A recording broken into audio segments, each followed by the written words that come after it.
뭐 이렇게 원고도 없이 삶을 그대로 나누셨는데 한마디 한마디가 깊이 와닿습니다. 우리가 이번에 182기 캠프인데 저는 처음에 캠프 한두 번 하고 말 줄 알았어요. 근데 정말 하나님 이렇게 매번 열기하시고 열기하실 때마다 우리 강병정 선분 오셔가지고 유일한 소원이 죽음이었는데 생명으로 살아가면서 우리 모든 인간이 태어날 목적이 거기에 있습니다. 어떤 환경, 어떤 조건에서 태어났어도 하나님이 이 생명을 주시고 그 품에 들어올 때까지는 안식이 없도록 만드는 겁니다.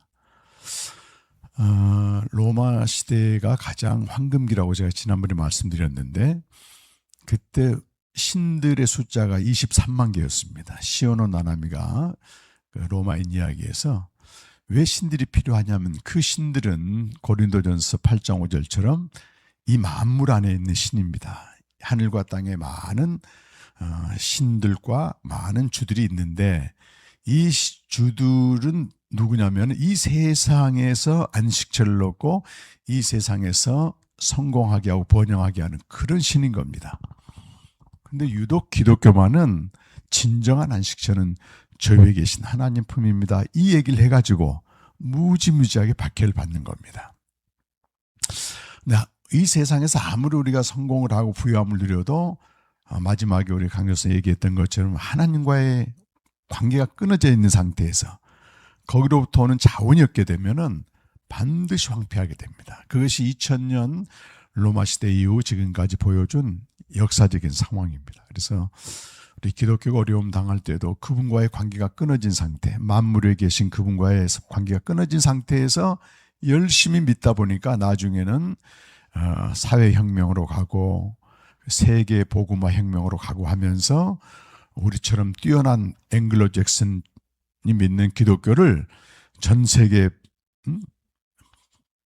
전에서 미기하고 고통받는 민족을 건져주자. 이게 16세기, 17세기 야만의 역사입니다. 무지막지하게 죽였잖아요. 인디안이나 이런 정복사에서, 서구 정복사에서.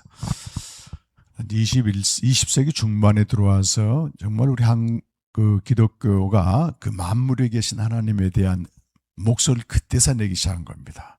근데 그거는 성경에 다 나와 있는데 사람들이 성경보다도 시대성에 함몰되고 있습니다. 앞으로 유발 하라리 그 호모데우스라고 하는 책을 쓴 호모 사피엔스 이런 책을 쓴 아주 젊은 예루살렘의 학자가 있는데 지금은 종교, 신흥 종교가 하나 생겼는데 데이터교라고 하는 겁니다.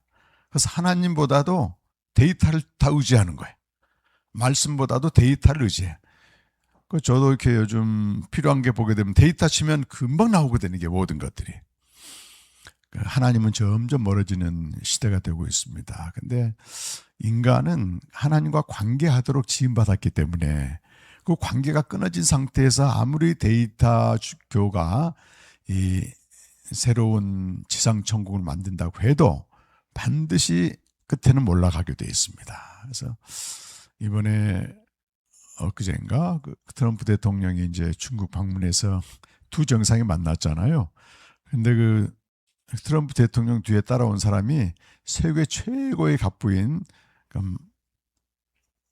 누구지? 머스크, 밀론 머스크, 엔비디아 젠슨 황, 애플 팀 쿡 이 사람들이 딱 따라 내리더라고. 호모데우스라고 하는 건 인간이 신이 되는 건데 특수한 사람 몇 사람은 신의 자리에 올라가게 됩니다. 그런 사람들이 다 시진핑이라는 사람들이. 나머지 대부분 70억 인구는 그 사람들에서 조종당하는 호모데우스가 아니고 호모유슬리스, 아무 쓸모없는 인간, 기계처럼 노예처럼 변한다고 하는 것입니다. 그렇게 가면서 세계는 몰락한다. 이 엄청난 예언을 했는데요. 지금 그대로 지금 맞아떨어져 가고 있는 것 같아요. 이 책이 나온 지 벌써 10년이 넘었거든요. 그때 우리 기독교인이 뭘 해야 되느냐? 로마 제국처럼 가장 이상적인 국가를 만들어 놨는데 진정한 안식과 평안과 기쁨은 이 세상에 있는 게 아니라고 하는 메시지를 낼 수 있어야 됩니다. 우리는 크고 작은 고통 속에서 또 내가 자초했든지 외부에서 들어온 수많은 고통 속에 살고 있지만 그 고통 자체가 우리를 파괴시키고 자폭하게 만들고 무너뜨리는 게 아니고 저 위에 계신 그분과의 교제를 통해서 이게 그리스도의 형상으로 닮아가는, 정말 이쪽으로 가게 되면은 그것이야말로 여러분 진짜 살아있는, 기독교는 2000년 동안 그렇게 발전해 왔습니다. 여러분. 그 대단했던 나라도 다 무너졌거든요. 그래서 한 주간 동안 저도 이렇게 목감기도 있고 아직도 불면증이 해결되지 않고 해서 그때마다 책을 읽고 하면서 앞으로 우리가 뭘 대체해야 될 것인가, 앞으로 다음 세대는 더 할 겁니다. 그러니까 뭐 사회적으로 영적으로 중요한 뭐 이런 담론은 점점 가시게 되고, 극히 개인적인 취향에 맞는 이런 뭐 이렇게 소비 문화에 빠져들게 되고, 여행이나 또는 예능이나 스포츠에게 몰입하면서 극히 사사로운 이야기만 하게 되는 겁니다. 개인적인 담론. 그건 사실은 전 세계 하나님 나라의 입장에서 볼 때는 굉장히 이게 폭력이거든요. 폭력입니다. 근데 그걸 되살릴 수 있는 것이 하나님이 만물을 지으시고 만물이 그로 말미암아 존재하고, 고린도전서 8장 5절 보면 이 세상에 많은 신과 주들이 있으나 우리에게는 한 하나님 아버지가 계시고 한 주 예수 그리스도가 계시니 만물이 그로 말미암고 만물이 그를 위해서 존재한다고 하는 저 만물의 세계를 알지 못하고 교회가 계속 믿게 되면 교회는 똑같이 가게 됩니다. 그래서 여러분 귀한 시간 내서 오신 게 너무 저는 감사하고, 특히 젊은이들이 이렇게 와 있는 게 너무 소망이고, 우리가 양 형제도 계속 지금 3주째 열심히 듣고 있는데, 이 말씀이라고 하는 거는 비와 눈이 내려서 다른 데로 가지 않고 반드시 열매를 맺듯이 우리가 다 깨닫지 못해도 이 살아계신 말씀이 들어오게 되면은 이게 때를 따라 열매를 맺게 되고 가는 방향을 알려주게 됩니다. 내가 어떻게 살아야 될지, 이 혼돈의 시대, 데이터 시대에 내가 무엇을 중심으로 놓을 것인지, 이걸 않게 되면 전부 길 잃은 양처럼 돼가지고요 비참하게 됩니다. 한참 가는데 맞는 줄 알았는데 나중에 보니까 파국이야 이게. 그래서 정말 감사하고요. 어제 이제 파리 지부장이 그 얘기 하더라고요. 자기가 이렇게 그 세계를 알게 되고 나니까 하나님을 더 알고 싶은 갈망이 생기고, 아까 얘기했잖아요. 똑같습니다. 그분이 70이 이제 넘었습니다. 근데 너무 인생이 짧다는 거야. 그 하나님에 대한 알고 싶은 마음이 너무 강렬해서. 그러면서 하는 말이, 파리에 가게 되면 겨울이 되면 노숙자들을 보호하기 위해서 정부에서 조치를 취합니다. 노숙자들을 차에다 싣고 센터로 가는 거예요. 근데 노숙자들이 절대 안 움직인다고 하는 겁니다. 그때 하는 방법이 뭐냐면 그 진보다리를 차에 던져버린다고. 그럼 그때서 이제 탄다고 하는데, 그 얘기를 하는 거예요. 자기가 그동안 전통과 교리와 하나님도 부재하고 이런 교회 전통이 찌들어 있었는데, 이것은 무슨 진보다리처럼 대단한 걸로 생각하고 노숙자들을 믿어왔는데 지내놓고 보니까 아무것도 아니라 그 말입니다. 거기는 일주일에 한 번씩 모여서 한 4-5명이 그 장로님이 주제를 해가지고 주제하면서 창세기 주의 묵상을 한 챕터씩 가지고 나눕니다. 다른 거 없어요. 그리고 또 주님과 교제를 하게 되고 이분들이. 근데 기존 교회에서 숨도 못 쉬던 답답한 사람들이 회복에 대해서 또 중심을 잡고 서 있습니다. 몇 명 안 되지만. 그래서 굉장히 유익한 시간이었고, 정말 우리가 어떻게 하다 이 은혜를 깨달았는가. 그분도 이제 그런 공감을 많이 했습니다. 그래서 이제 로마서 16장 여러분 한번 보겠습니다. 로마서 16장 25절인데, 로마서는 복음으로 시작해서 복음으로 끝납니다.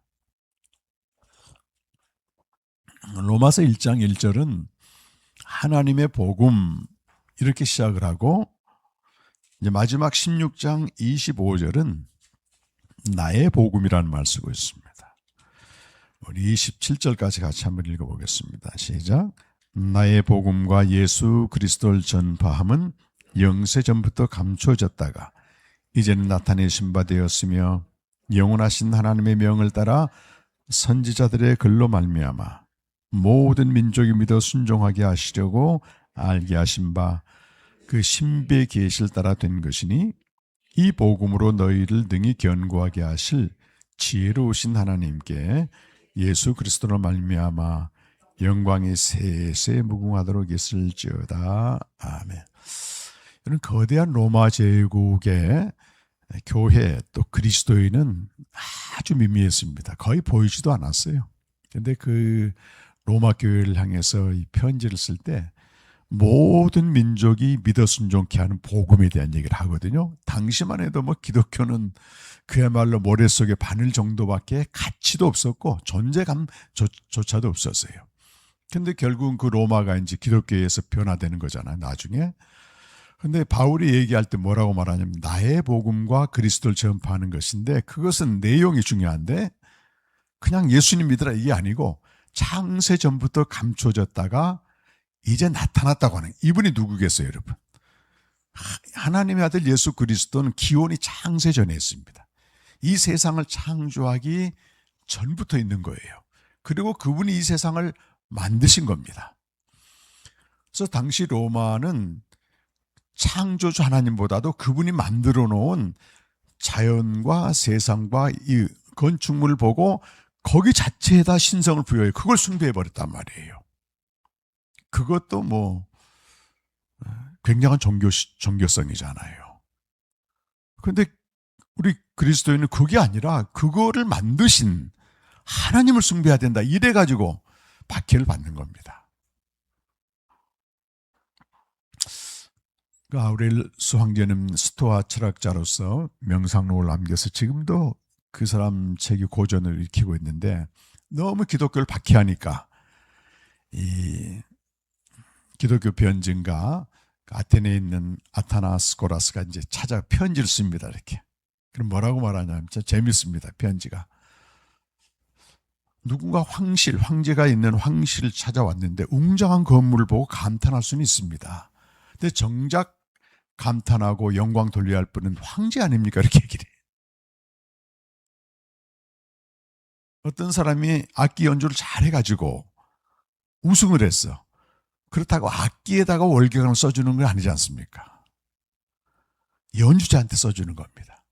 우리가 우주 창조의 신비를 부정하는 게 아니고 아름다운 부정한 거 아니지만 중요한 건 그걸 만드신 하나님을 우리는 찬양합니다. 이렇게 편지를 썼어요. 그러니까 우리가 지금 눈으로 보이는 모든 세상에 발전된 것, 첨단 과학 이런 모든 것들을 볼 때마다 그 너머에 있는 뭘 봐야 되는 거예요? 하나님을 인식해야 됩니다. 그 하나님을 찬양할 수 있어야 됩니다. 그렇지 않고 그 자체에다 신성을 부여하고 그 자체를 추종하게 되면 그게 우상이 된다 말이에요. 그런데 이것이 선지자들의 글을 통해서 계시되었다. 선지자의 글은 구약에 선지자들이 장차 오실 하나님의 아들에 대해서 뭐라고 계시했습니까?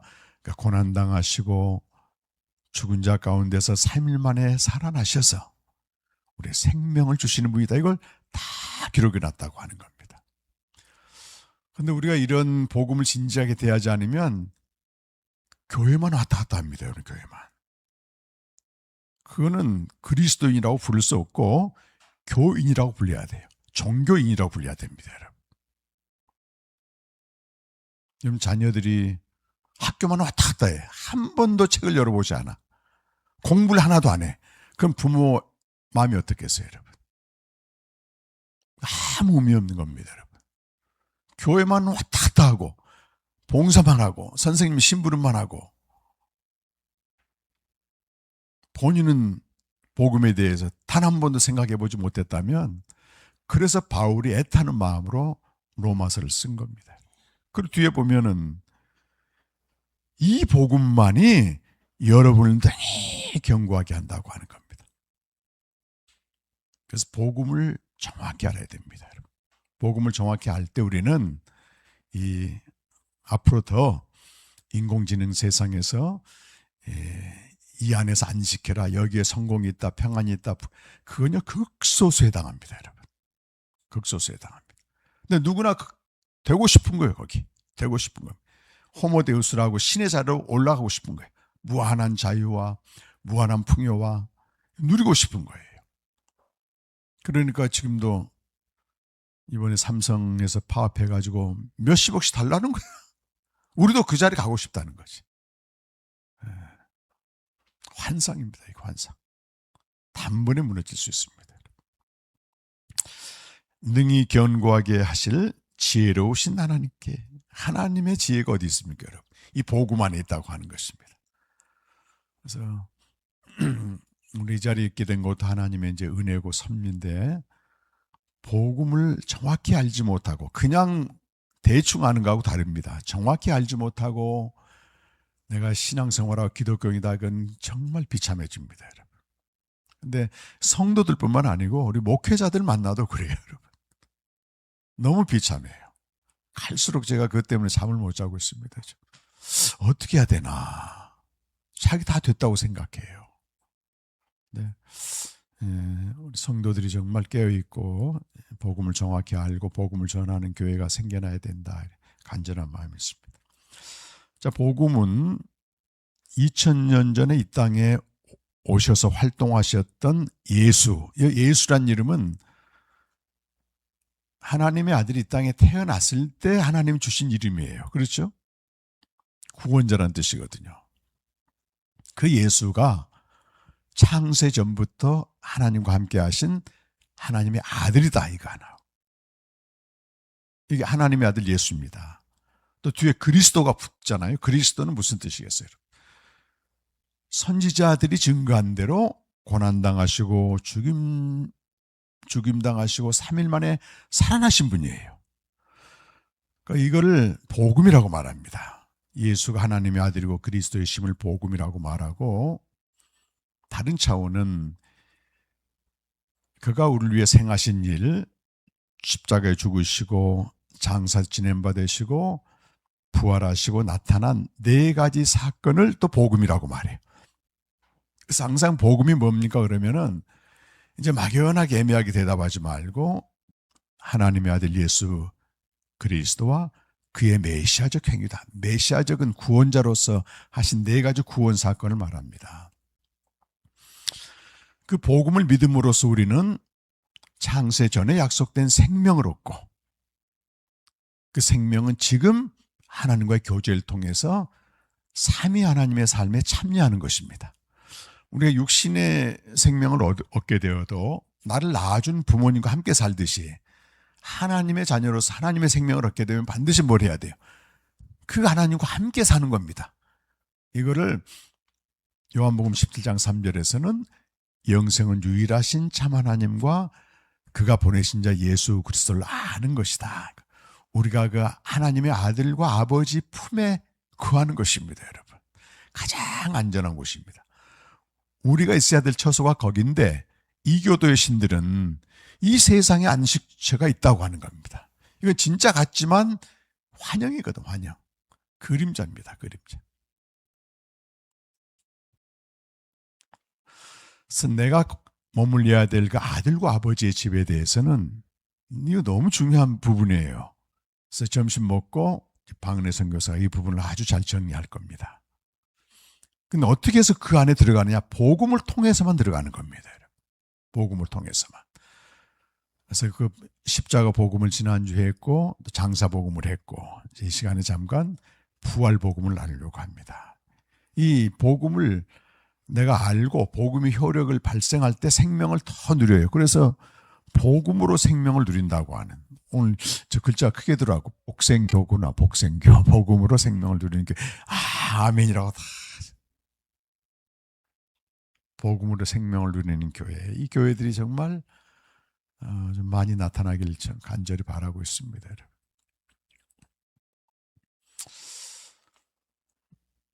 부활 복음은 예수님이 죽은 자 가운데서 3일 만에 살아났다, 그 사건을 말합니다. 근데 예수님이 부활하심으로써 어떤 일이 일어났어요, 여러분? 에베소서 여러분 2장에 보시면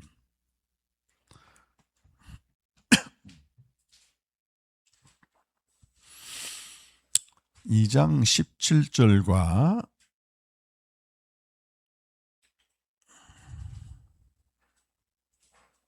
쭉 한번 읽어보겠습니다. 17절에서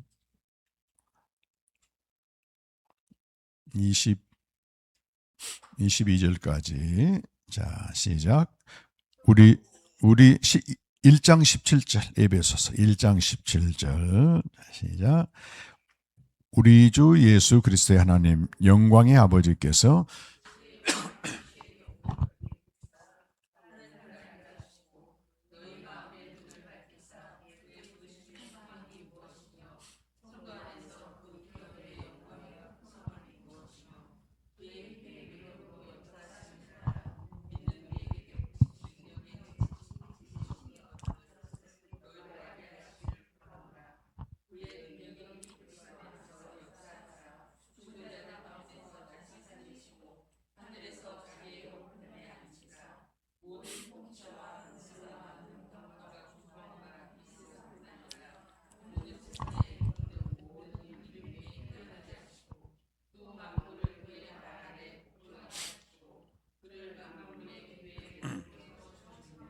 아멘, 아멘. 여기 지혜와 계시의 영을 주사 하나님을 알게 한단 말이 나옵니다. 하나님을 아는 것은 스피노자의 말에 의하면 3단계가 있는데, 처음에는 내가 기적이나 이런 걸 체험해서 그분이 계시네 이렇게 아는 단계가 있어요. 두 번째는 어떤 이성적인 걸로 하나님 개인적으로 이렇게 아는 거죠.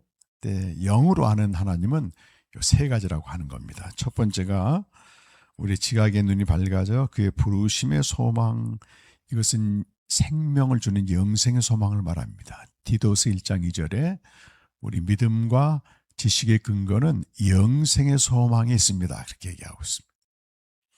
두 번째는 성도 안에서 그 기업의 생명의 풍성함, 교제를 통해서 오는, 이 교회가 이런 곳입니다, 여러분. 교제를 통해서 오는 그 생명의 부유함을 말합니다. 세 번째는 이 얘기를 좀 하고 싶은데요. 믿는 우리에게 베푸신 능력의 지극히 크심이 어떠한 것을 알길 원한다. 하나님의 능력이 어떠함을 알기를 원한다. 이래도 되는데 지극히 크시다고 하는 이중 강조를 쓰고 있잖아요. 어마어마한 능력이라고 하는 겁니다. 근데 그 능력이 20절에 보니까 그리스도 안에서 먼저 나타났다. 어떻게 나타났어요? 죽은 자 가운데서 그리스도를 살리심으로써 이 하나님의 지극히 크신 능력이 나타났는데, 이것이 우리에게도 나타났다. 믿는 우리에게. 어떻게 나타났다는 거예요? 자, 예수님은 실제로 죽으셨습니다, 여러분. 그리고 3일 만에 살아나셨어요. 이게 하나님의 능력인데, 우리는 2장 5절에 보니까 이미 죽어 있어요. 뭘로? 허물로 이미 죽어 있는데 그리스도와 함께 우리를 살리셨다는 거예요. 그래서 어디에 앉혔다고 되어 있습니까? 그리스도 예수 안에서 하늘에 앉히운 게, 즉 생명을 주어서 하늘에 속하게 한 게 땅에 있는 우리에게 나타난 지극히 크신 능력인 겁니다, 여러분. 그럼 병 고치는 능력이 아니라고 말이에요. 병은 고쳐도 죽잖아요, 언젠가. 그런 정도가 아니고 허물과 죄로 죽어있는 우리를 살리셔서 하늘에 앉히운 것, 생명을 주신 게 지극히 크신 능력이에요. 여러분, 생명을 몰라도 하나님을 아는 1단계, 육으로 아는 단계가 있습니다, 여러분. 하나님 이런 분이다, 내게 기도하면 응답해 주신 분이다, 이런 체험을 주신 분이다. 이것도 하나님 아는 거예요. 이성적으로 하는 하나님도 아는 겁니다, 여러분. 성경을 연구하고 또 성경 공부를 하고 설교를 듣고, 이것도 하나님 아는 거예요. 근데 바울이 말하는 지혜와 계시를 아는 하나님은 허물과 죄로 죽은 우리를 살리셔서 생명을 주어 저 하늘에 속하게 했다고, 이걸 알아야 된다고 하는 거예요. 이거 알지 못하고 믿는 사람들 많아요, 여러분. 목사인 저도 몰랐습니다, 사실은. 고작고 2단계에 머물렀던 거예요. 응답받고 체험하고 뭐 주면 감사하고, 그리고 목사니까 설교했겠죠. 깨닫게 하고, 하나님 저런 분이구나, 이 정도만 알았지. 허물과 죄로 죽은 우리 인간의 실존은 2장 3절에 보면 육체와 마음에 원하는 대로 살고 싶은 거예요. 지금 신자본주의가 데이터 종교와 결합되면서 사람들은 원하는 걸 마음껏 하고 싶은 겁니다.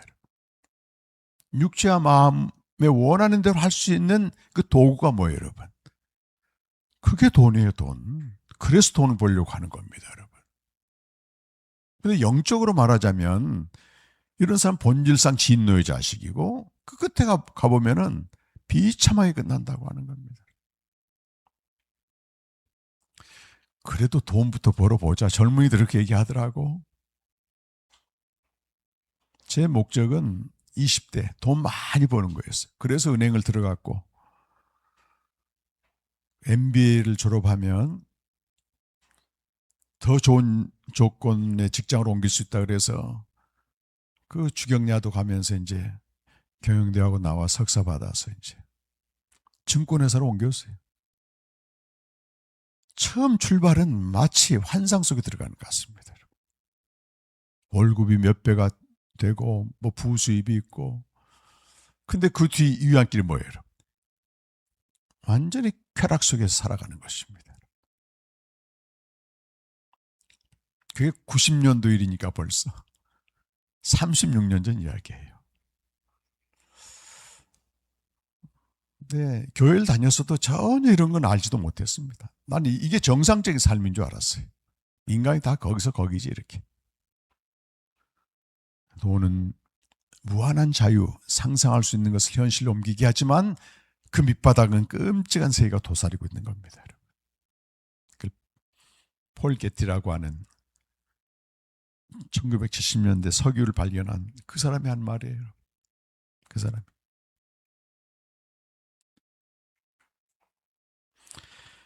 생명을 주는 겁니다. 근데 그분이 부활하셔서 오늘 20절 보면 하늘에서 자기 오른편에 앉히고 그 21절에 보시면요. 모든 통치와 권력과 능력과 주권과 이 세상뿐 오는 세상을 걷는 모든 이름에 뛰어나게 하셨다. 모든 이름에 예수님을 뛰어나게 하셨는데 그 이름이 주라고 하는 이름이에요.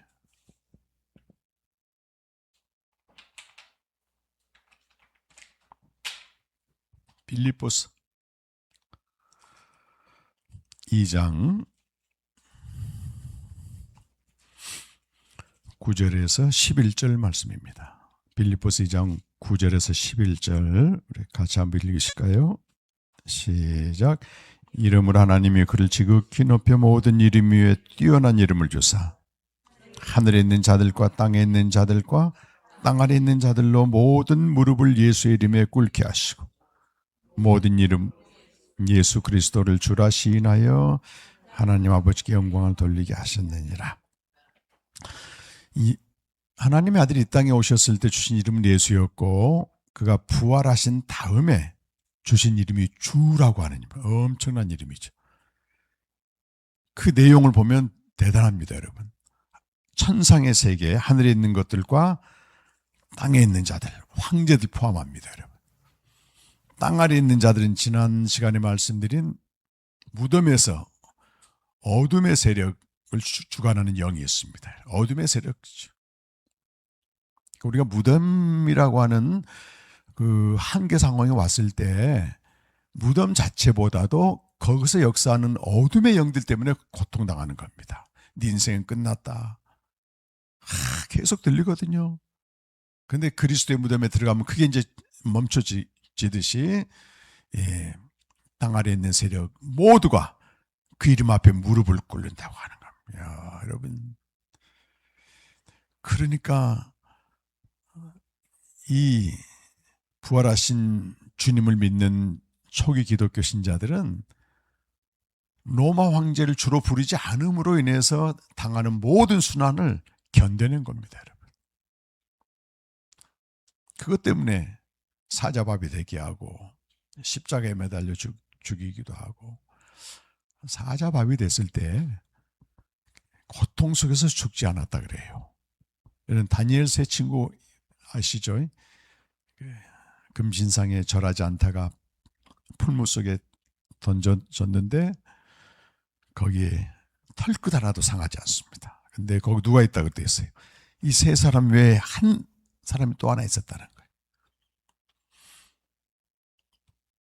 우리가 정말 주님의 뜻대로 살면서 박해와 고난을 당하면요, 주님이 홀로 두지 않고 함께 하십니다. 함께. 그걸 견디게 하시고 뚫고 나가게 하신단 말이에요.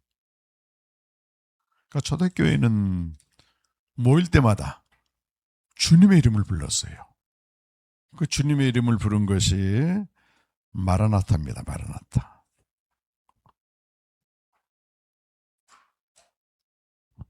439페이지 책.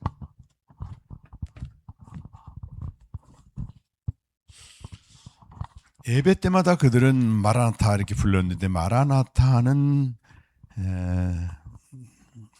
무슨 뜻이죠, 여러분? 우리가 보편적으로 많이 알고 있는 것이 주여 오시옵소서, 그렇게 많이 알고 있잖아요. 근데 그 책을 보시면 두 가지 독법이 있습니다. 어떻게 읽느냐에 따라서 두 가지 뜻인데, 이 마라나타로 읽으면 주께서 임하셨도다, 주님이 여기 계시다는 뜻입니다. 고린도서 10장 22절이고, 또 하나는 기도문인데, 이거는 주 예수여 오시옵소서, 이건 주여 오시옵소서 이 말인데요. 두 가지 뜻이 중첩되는 겁니다. 아람어거든요, 마라나타는. 그러니까 하늘과 땅의 모든 권세를 가신 주님이 다시 오시는데, 그 주님이 지금 우리 모임 가운데 계시다는 겁니다. 그래서 그들이 어떤 박해나 죽음까지도 넉넉히 그 주님과 함께 견디는 겁니다. 승리할 수 있었습니다. 그리고 이렇게 마라나타 하면서 가만히 있었어요, 이분들이. 그러지 않았습니다. 아까 우리 에베소 1장 22절 읽었는데 23절 보면, 교회는 그의 몸이니 만물 안에서 만물을 충만케 하신 이에 충만합니다. 에베소서 4장 10절에 가보면, 10절 읽어봅시다 한번. 내리셨던 그가 곧 모든 하늘에 오르신 자니 이는 만물을 충만하게 하려 합니다. 여러분, 교회가 존재하는 목적은 이 만물을 하나님의 뜻대로, 만물을 하나님의 충만함으로 바꿔지는 거거든. 그 하나님의 질서로, 충만으로 창조 형상을 회복하는 것입니다.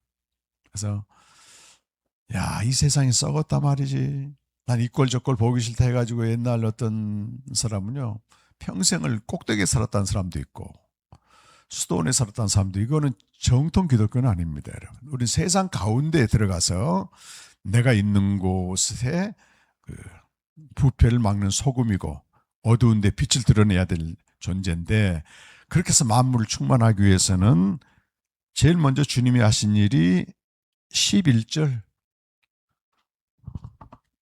만물을 충만하게 하기 위해서 먼저 높이 들리신 주님이 다양한 사역자를 세우십니다. 사도, 선지자, 이렇게 복음 생명 캠프를 인도하는 복음 전하는 자, 어떤 사람은 목사와 교사로 삼으셨다. 목자죠. 원래 목사로 번역된 원문은 돌봄의 역할을 하는 목자입니다. 그리고 교사, 말씀을 가르치고 설교를 하는, 이 다양한 사역자들을 주님이 세우셔서 12절 보니까 그 목적은 성도를 온전하게 하여 그들로 하여금 그리스도의 몸을 세우게 함입니다. 몸이죠, 몸. 교회는 구경하러 오는 것이 아니고, 목자 혼자 안 됩니다, 여러분. 목사님 혼자. 여긴 때를 따라서 복음생명 캠프도 열고 또 가르침도 받고 돌봄도 받고 이러면서 온전한 사람을 세워지는 겁니다, 여러분. 교회가 이런 일을 하는 거죠. 그래서 우리가 인격적으로 한 사람이 성장을 하더라도 좋은 선생을 만나야 되고, 좋은 부모를 만나야 되고 좋은 친구를 만나면서 인격 형성되는 거잖아요. 그런데 신앙생활에서 온전한 사람이 세워지려면 다양한 계층의 사역자들이, 사역자가 여러분 중요한 게 아니에요. 사역자는 도구고 정말 중요한 거는 성도 한 사람 한 사람이라고. 그런데 실제 상황은 안 그러잖아요. 제가 오늘 묵상 제목을 성도가 사역자의 것이 아니고 사역자가 성도의 것이다 이런 걸 했어요. 고린도 교회 분파가 많았는데 사역자는 존재 의미가 뭐냐면 성도를 세우는 데 목적이 있습니다. 절대 주체가 될 수가 없습니다. 근데 지금 주객이 전도돼 가지고 목사가 위에 있고 성도가 아래에 있는 이상한 형국이 돼버렸어요. 그래서 제가 가끔 예를 들지만 조선시대 때 세자가 책봉이 되면은 성균관에서 이 세자를 가르쳐요, 여러분. 왕의 지식과 인격을 다 가르치는데 이 정이품인가 된다 그래요. 벼슬 좀 높습니다. 그렇다고 이 가르치는 사살한 사람이 세자보다 높을 수는 없는 거예요. 그렇잖아요. 그 목회자와 성도 사이가 그겁니다, 여러분. 성도 한 사람을 온전한 사람으로 만들고 주님과 교제해서 세워가기 위해서 사도 바울은 해산하는 수고를 한다 그랬거든요. 그냥 교회에 잠깐 얼굴 비치고 교회에 좀 도움이 되고 헌금하고 봉사해주고 이거 아닙니다, 여러분. 정말 이 사람이 주님과 매일 교제하면서 하루하루 당하는 고난을 생명으로 이렇게 해야 돼요. 그러려면 10명 내지 20명 이게 적정 인원입니다, 여러분. 우리나라 대형 교회는 이상한 기업이 돼버렸어요. 케어가 안 됩니다, 케어. 좀 그래야 됩니다, 여러분. 예수님이 딱 보여줬어요. 12명 갖고 해라. 대형 교회 만들려면 예수님 한순간에 만듭니다. 기적 한번 일으켰을 때 몇만 명이 추정했잖아요. 근데 아까 얘기 들어보니까 신약교회 몇 명 모이냐 딱 정확하거든. 10명. 진짜구나 이렇게 해야 되는데 이 망상 속에 살고 있습니다. 교회 관도 모르고요. 제가 벌써 이제 18년째 이런 생명의 공동체 하지만 두 자리 숫자 넘기 어렵습니다. 편하게 믿으려고 하지 제대로 믿으려고 안 합니다. 제대로 믿으려면 내가 헌신해야 되고 자기 부인해야 말씀 앞에 나가고. 우리 뭐 서울대가 멀어서 안 갑니까? 가치가 있기 때문에 가는 거잖아요. 진짜 여러분 그래야 됩니다, 여러분. 그런 마음으로. 본인이 교회가 되면 제일 바람직하겠지만 또 교회 공동체는 개인이 줄수 없는 때문에 온전한 사람이 되기 위해서는 그 공동체 안에 소속하는 게 중요하다. 그래서 이 몸이라고 하는 거는 유기체이기 때문에 그 셀 수 없는 그 조직으로 또 세포로 구성되어 있는데 거기 한두 개만 이상 있어도 몸 전체가 망가지듯이 그리스도의 몸이라고 하는 교회는 각자가 세워져야 됩니다. 각자가 건강하게. 그래야만이 그 교회가 세상에서 만물을 충만하게 하는 사명을 감당할 수 있습니다. 그러니까 그걸 못하니까 교회는 오히려 짓밟히는 대상이 되어버리는 거죠.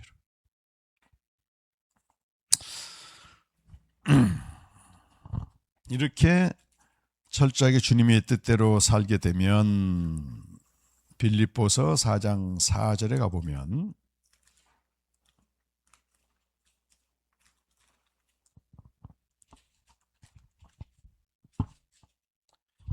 4장 4절에서 7절까지 말씀드리겠습니다. 다 함께 시작. 주 안에서 항상 기뻐하라. 내가 다시 말하노니 기뻐하라. 너희 관용을 모든 사람에게 알게 하라. 주께서 가까우시니라. 아무것도 염려하지 말고 다만 모든 일에 기도와 간구로 너희 구할 것을 감사함으로 하나님께 아뢰라. 그리하면 모든 지각에 뛰어난 하나님의 평강이 그리스도 예수 안에서 너희 마음과 생각을 지키시리라. 이 핵심 단어가 4장 4절인데 주 안에서란 말입니다. 주님과의 관계가 끊어지면 안 돼요. 근데 주님 안에 거할 때 우리는 항상 기뻐할 수 있고 다른 사람들에게 관용을 베풀 수가 있는 것인데, 이 주님 안에 분명히 거하고 기쁨이 있는데 이 기쁨이 사라지는 원인이 뭐냐면 세상 염려예요. 세상 염려. 우리 세상과 분리할 수 없기 때문에 이 세상 염려는 여러분 바닷가에 가면 파도처럼 계속 옵니다. 하나가 없어지면 또 오고 또 오고. 근데 이거를 처리해야만이 주 안의 기쁨을 유지한다는 거예요. 어떻게 처리하라고 되어 있어요? 감사함으로 하나님께 그때그때 아뢰야 됩니다. 오늘 이런 염려가 있습니다. 시편에 보니까 너희 짐을 여호와께 맡겨라. 그는 우리의 구원의 하나님이로다. 백성들아 시시로 너희 마음을 그 앞에 토하라. 그는 우리의 피난처시로다. 우리는 유한합니다, 여러분. 주님 안에 기쁨이 있어도 잠깐 돌아서고 나면은 또 이게 싹 올라올 때 그냥 맡기지 말고 감사함으로 맡겨야 돼. 그럼 어떤 걸 줘요? 염려되는 상황을 없애주는 게 아니고 모든 지각에 뛰어난 하나님의 평강 우리 마음을 딱 잡아주시는 거예요. 지각이란 말이 이성이거든요. 이해력을 말하는 겁니다, 여러분. 그러니까 똑같은 염려거리가 왔는데, 예를 들어 나이가 많은 사람이 볼 때는 염려거리가 안 되지만 한 번도 경험해 보지 못한 사람한테 염려거리가 돼. 그거는 염려라고 하는 거는 우리 유한한 이성의 한계로 반응하기 때문에 그렇습니다. 이건 하나님과 우리 사이는 어마어마한 차이가 있잖아요. 근데 그분의 뛰어난 지각으로 본다면 아무것도 아니거든, 사실은. 그때는 뭐 죽을 것만 같았는데 지나놓고 보니까 그냥 어떻게 해결이 되네, 이게. 그런 거예요, 여러분. 우리 신영교회가 목동에서 이쪽으로 옮길 때도 얼마나 염려거리가 많았겠어요, 여러분. 근데 딱 한 가지만 보고 옮겼다고 권 목사님이, 어떻게 하면 교제를 좀 더 이건 주님이 정말 기뻐하는 뜻이거든요. 근데 그때마다 하나님이 그분의 방법으로 도우셔서 되잖아요, 이게. 네, 맞습니다.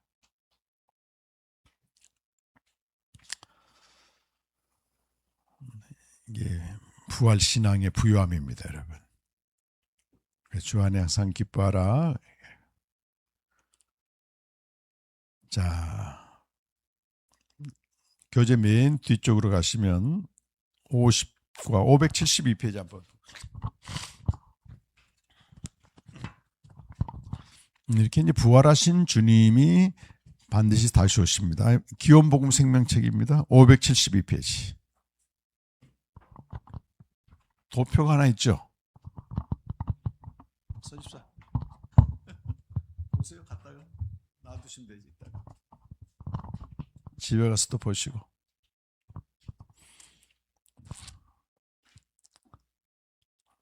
네. 말씀의 기쁨 책을 얘기했는데 요 얘기를 안 했더니 또 안 가져오신 분도 계시네. 보시면 이것이 종말론에 대한 그림이고, 종말에 대해서 예수님이 아주 강조를 많이 했어요. 좀 알 필요가 있는데 우리의 운명과도 직접 직결이 됩니다. 제1, 2경륜 시대는 예수님 오시기 전이고 3경륜 시대는 예수님이 높이 들리셔서 지금 통치하고 있는 그 영역입니다. 근데 그림을 보면 위에 이게 좀 진하고 아래가 좀 얕잖아요. 근데 그리스도의 통치는 갈수록 늘어나는 겁니다. 종말 때까지. 사단의 통치는 점점 줄어드는 거죠.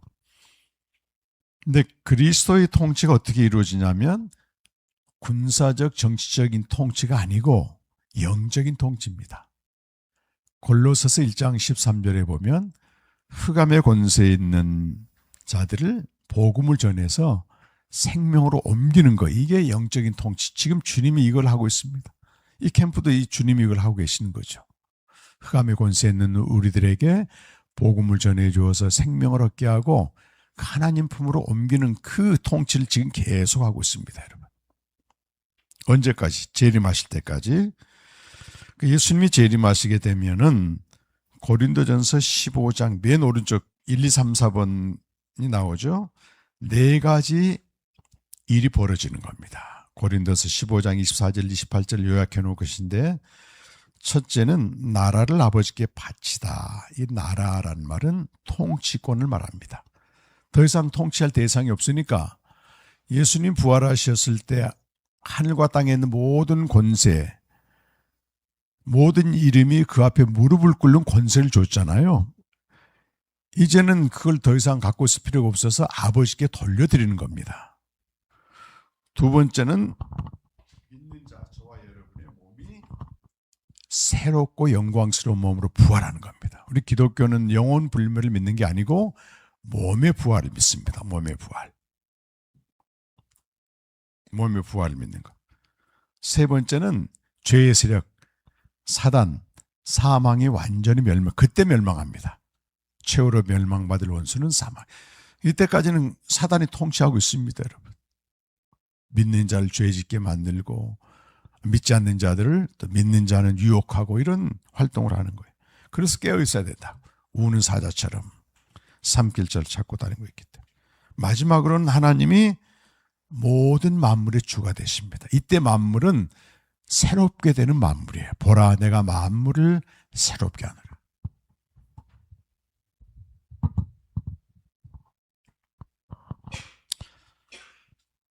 그래서 중간 다시 그림을 보게 되면 우리는 사단의 통치는 이 땅에 태어나지만 날마다 주님 안에 거해 말씀 앞에 나아가고 생명의 교제를 통해서 주님 안에 거하게 되면 주님과 함께 통치를 하게 됩니다. 나를 통해서 복음이 전해지게 되고 그들을 생명을 알게 하고 이렇게 이제 옮기는 사역을 하게 되는 거예요.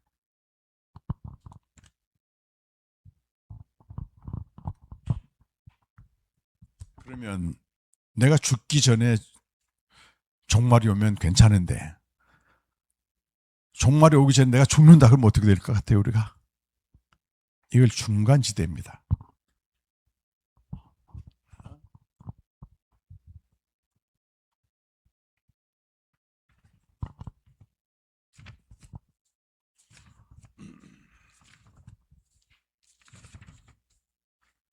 (448페이지) 보면요, 이번에 그 이온복음 생명에서는 이걸 한 챕터 제가 따로 뺐는데요.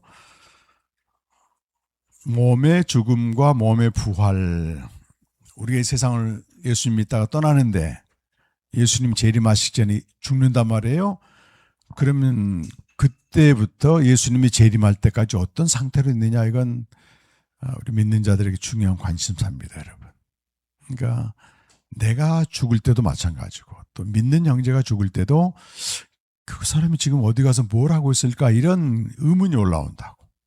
그러니까 내가 갈 곳, 가서 뭐 할 것을 분명히 아는 사람들은 죽음이라고 하는 문을 쉽게 넘어갑니다. 육체적인 고통은 따르겠지만.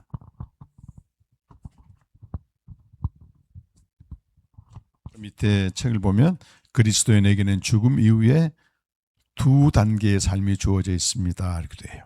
1단계는 죽음, 몸의 죽음 이후 몸이 부활하는 종말에 이르기까지고, 2단계는 그리스도의 재림, 그래서 몸이 부활한 이후의 삶이라고 하는.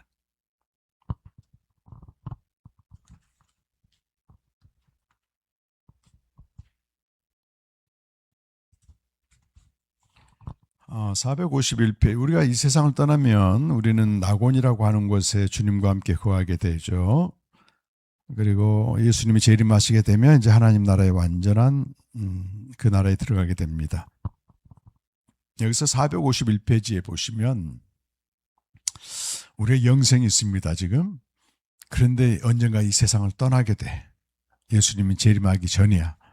그때 우리 몸이 어떻게 돼요? 매장하거나 화장하죠. 그런데 이것을 성경은 뭐라고 말하냐면 씨를 뿌린다고 돼 있어요. 씨를 뿌린다는 얘기는 거기서 뭐가 나오는 거죠? 싹이 나고 어떤 형체가 나타나요. 씨와 거기서 나오는 형체는 전혀 다릅니다, 여러분. 이제 수박철이 다가오고 있는데 수박씨는 까맣고 조그맣죠. 거기서 나오는 형체는 아주 동그랗고 크잖아요. 근데 우리 지금 몸은 그렇게 씨가 되는 거예요. 근데 나중에 예수님이 재림할 때 거기서 씨에서 나오는 부활하는 몸은 영광스러운 몸이 되는 겁니다.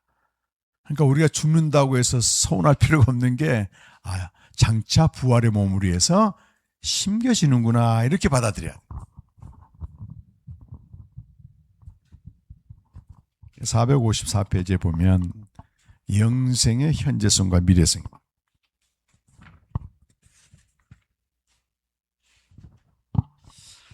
지금 누리는 영생은 아들의 나라에서 생명의 교제를 통해서 아들과 아버지 안에 거합니다. 그림 맨 왼쪽을 보십시오.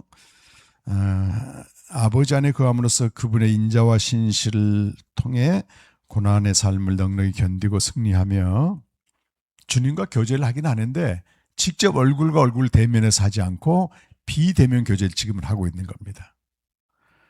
그런데 중간 그림 보십시오. 미래성. 몸의 죽음과 몸의 부활 그 사이. 이때는 우리가 세상을 떠나게 되면 몸은 씨로 심겨지지만 우리 안에 있는 생명은 그대로 있습니다. 그러면서 주님과 직접 얼굴과 얼굴을 마주보고 교제하는 거예요.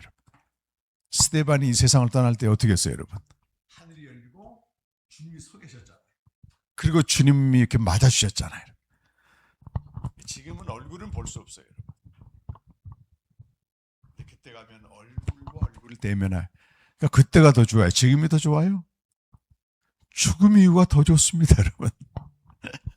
그래서 바울은 빌립보서 1장 23절에 감옥에서 애가 순교할 수도 있었는데 자기한테 선택하라면 나는 이 몸을 떠나 주님과 함께 있고 싶다 그렇게 얘기했어요. 얼마나 이 세상에 사는 게 치열했을까요, 여러분? 나중에 마지막 서신에 그러잖아요. 내가 달려갈 길 다 달려가고 선한 싸움 싸우고 믿음을 지켰다. 하루하루가 전쟁이야, 이 땅에서는. 신앙을 지킨다고 하는 게. 그 전쟁이 드디어 끝나고 승리에 입성을 하는 것입니다. 인간적인 눈으로 볼 때는 불행해 보이지만 죽음은 내가 어디로 갈 것인지 거기서 뭘 할 것인지 아는 사람들에게는 새로운 환희의 문이 열리는 거예요, 여러분. 앞에 보면 452페이지에 그 몰트만 이제 2년 전에 이분도 돌아가셨는데 마지막으로 쓴 책이 나는 영생을 믿는다 했어요. 아주 유명한 신학자입니다. 그분이 이런 얘기를 하죠. 위에서부터 네 번째 줄 보면 우리가 얻은 영원한 생명은 영원한 현재 안에 있는 생명, 시간과 상관없이 누릴 수 있다는 겁니다. 그래서 영원한 생명은 부재와 결핍이 존재하지 않고 제가 따옴표를 해놨는데요. 영원한 아침의 광채 속에서 날마다 새로워지는 생명이다. 그렇게 깨어나. 그러니까 내일 아침에도 주님과 교제해서 이제 영원한 광채가 오잖아요. 근데 이 땅에서 숨을 거뒀어. 그 다음날도 똑같이 온다고 하는 것입니다. 신비하죠. 그러면서 그 보네포 얘기를 했는데요. 보네포는 뭐 39살 때인가 나치에 저항하다가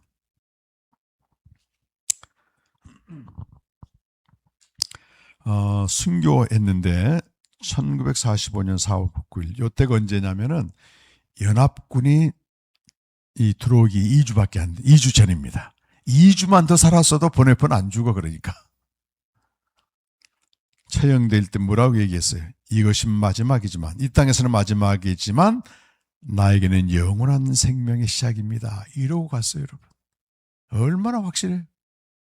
죽은 다음에 많은 일을.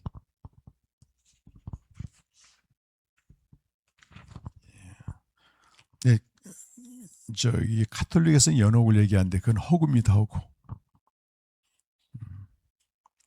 왜냐하면 그 도표 중간에 보시면 누가복음 23장 43절에 가장 큰 죄인인 십자가에 달린 그 사람에게 예수님이 네가 오늘 나와 함께 낙원에 있으라 그렇게 말해요. 우리가 이 세상을 떠나서 들어가는 주님의 품은 낙원이라고 말합니다. 낙원. 근데 거기 주님이 계시기 때문에 하나님 나라다, 천국이라 이런 표현 써도 무방하지만 정확한 말로는 낙원이에요. 하나님 나라는, 천국은 어딘가? 예수님이 재림하셨을 때 그때 완성이 됩니다. 그래서 천국은 우리 한국 한문이잖아요. 그게 하늘 천자에다가 나라 국자를 써서 하늘나라입니다. 하늘나라. 그래서 하늘나라가 맞고 앞에 있는 하늘은 하나님이란 뜻이에요. 그런데 유대인들은 하나님이라는 말을 직접 사용 못합니다. 너무 경외스러우니까. 하나님 대신 하늘이라고 대체해서 쓰는 겁니다. 신약성경에서 하늘나라라는 말은 마태복음밖에 안 나옵니다. 복음서에는. 거기는 그 대상자들이 유대인이기 때문에 그래요. 디모데후서 저 뒤에 4장 17절 한번 잠깐 나오는데 다 하나님 나라라는 표현을 쓰는 겁니다. 우리는 자꾸 죽으면 천국 같다 이 말을 이상하게 불교적인 그런 공간 의미로 얘기를 해가지고 굉장히 혼란을 줍니다. 그런 뜻이 아니고.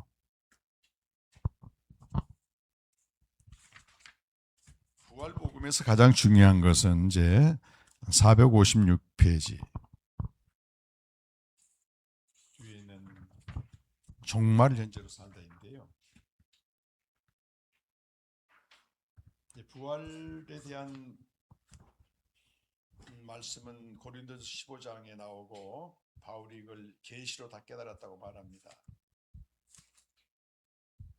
고린도전서 15장에 한번 가보겠습니다. 15장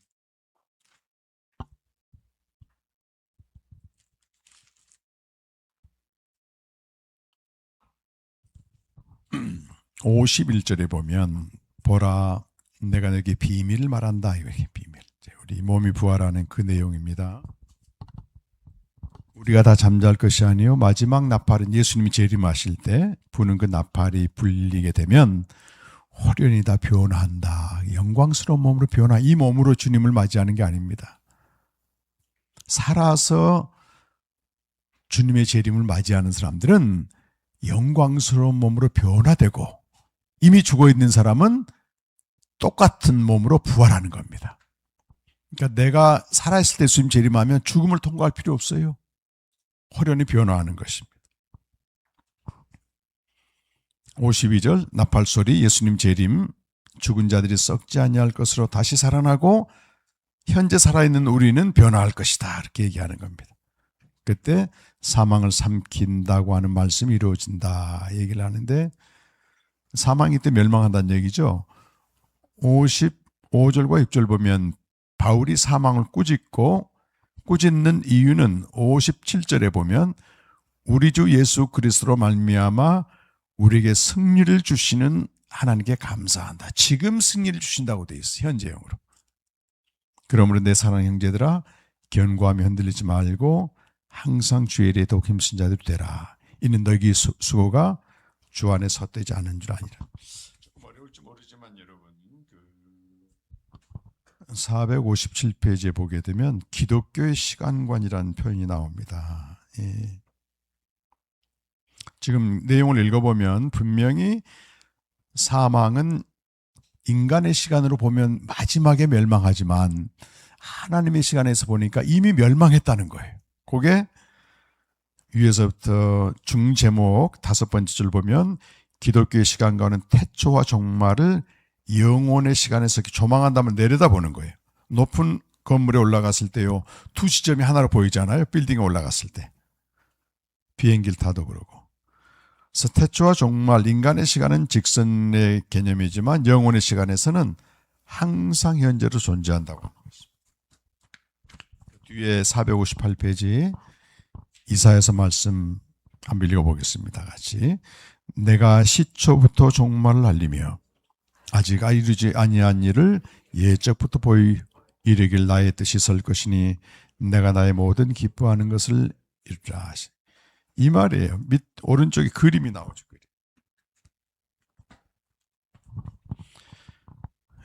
459페이지 그림 보면 태초와 종말은 우리가 땅에서 지금 살아가고 있는 인간의 시간을 말하는데 생명을 얻어서 우리가 하늘에 앉히운 자들 하나님 위로 올라가게 되면 저 위에서 아래를 내려다보는 겁니다. 이렇게 그럼 그 마지막 종말이 지금 보이는 거예요. 지금.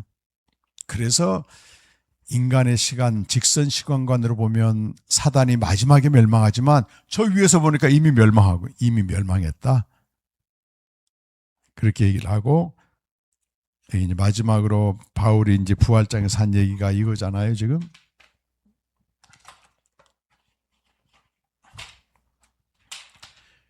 이렇게 인간의 시간, 태초와 종말이 있고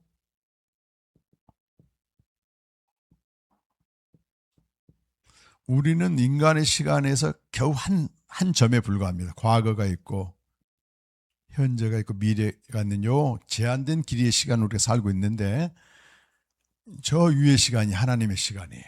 영혼이라고 하는.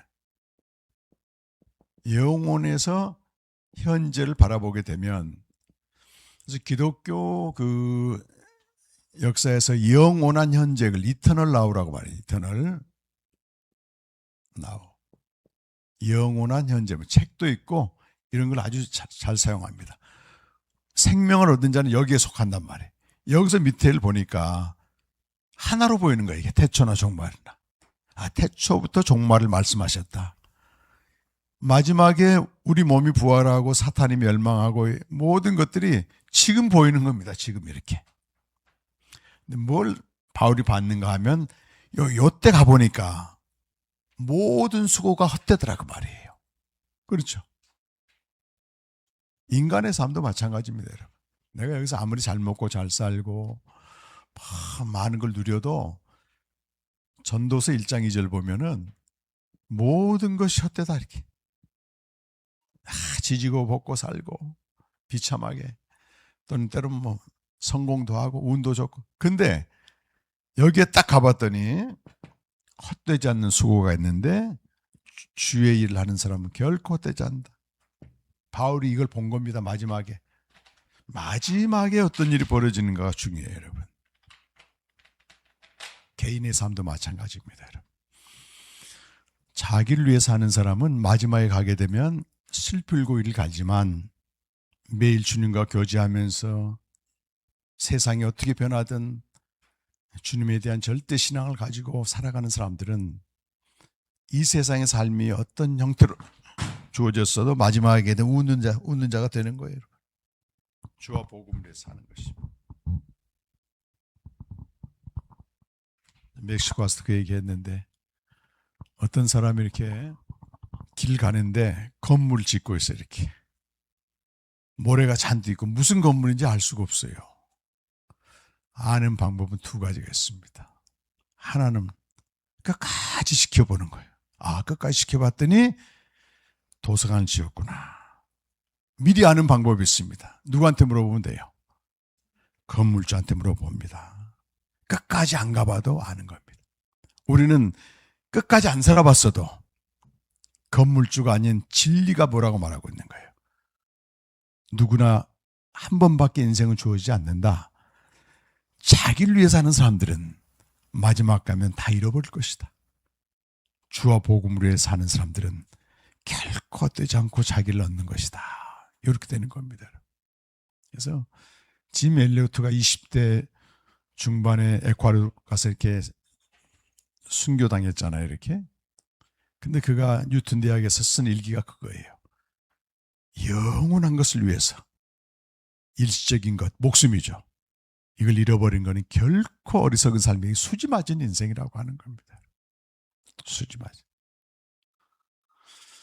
사람들은 여러 형태로 고난을 당합니다. 베드로전서 4장에 보게 되면 악행과 남의 일을 간섭하는 것과 사사로운 것 때문에 고난받는 것은 하나님과 아무 의미가 없습니다. 그러나 그리스도의 이름으로 고난받는 사람들은 복되다 말해. 왜? 영광의 영 하나님이 거기에 계신 겁니다. 여러분. 내가 진리를 알고 주님을 사랑해서 매일 주님과 교제하는데 지나가는 말로 했지만 우리 강미경 전사 뭐라 그랬어? 자기 부인을 해야만이 나간다고 하잖아요. 여러분. 자기를 위해 사는 사람들은 그 시간이 아깝습니다. 여러분. 자기 부인하면서 매일 주님과 교제하는 걸 최우선에 두고 그게 있을 때만이 우리가 객관적인 가치 또 주관적인 자기의 취미생활 심지어 이것까지도 의미가 있는 것이지. 그 단절된 상태에서 살아보십시오. 갈수록 황폐하게 됩니다. 그래서 사람들이 미쳐 돌아가는 것 같아요. 여행지마다 또는 스포츠, 주식, 광풍입니다. 광풍. 투기. 어떻게 될지 모르겠어요. 그러나 정신 차린 사람 한 사람도 있어야지 소망이 있지, 소망. 이번에 여러분이 그런 주인공이 되시기를 간절히 축원합니다, 여러분. 네, 한번 기도하겠습니다. 부활신앙은 우리 이 땅에 살 때는 마라나타, 하늘과 땅의 모든 권세가 그분에게 있음을 우리가 아멘해야 됩니다. 이 세상이 아무리 많이 변하고 세속주의, 신자유주의, 만몬주의가 판을 쳐도 내 주님은 오직 예수 그리스도밖에 없습니다. 절대 신앙이 어느 때보다도 필요한 때고 그것 때문에 우리가 매일 주님 앞에 나가야 되는 겁니다. 주님 안에 있는 사람들은 기쁨을 주시고 세상의 모든 염려를 맡길 때마다 그분이 책임져 주신다고 하는 신뢰, 다시 오실 주님을 대망하면서 죽음도 우리가 두려워하지 않는 것은 우리 몸은 씨로 뿌려지게 되고 거기로부터 영원한 영광스러운 몸으로 부활한다고 하는 소망을 가지고, 그러나 우리가 이 땅에서 무익하게 시간을 보낼 게 아니고 결코 떼지 않는 수고인 주의 일에 매일 주님과 교제하면서 모든 일 행할 때 죽게 하듯 하는 그런 겸손함과 신실함으로 살아갈 때 하루하루 결코 떼지 않는 인생이 됩니다. 이런 날마다 부활의 복음으로 이렇게 살아갈 수 있도록 다 함께 한번 기도하겠습니다.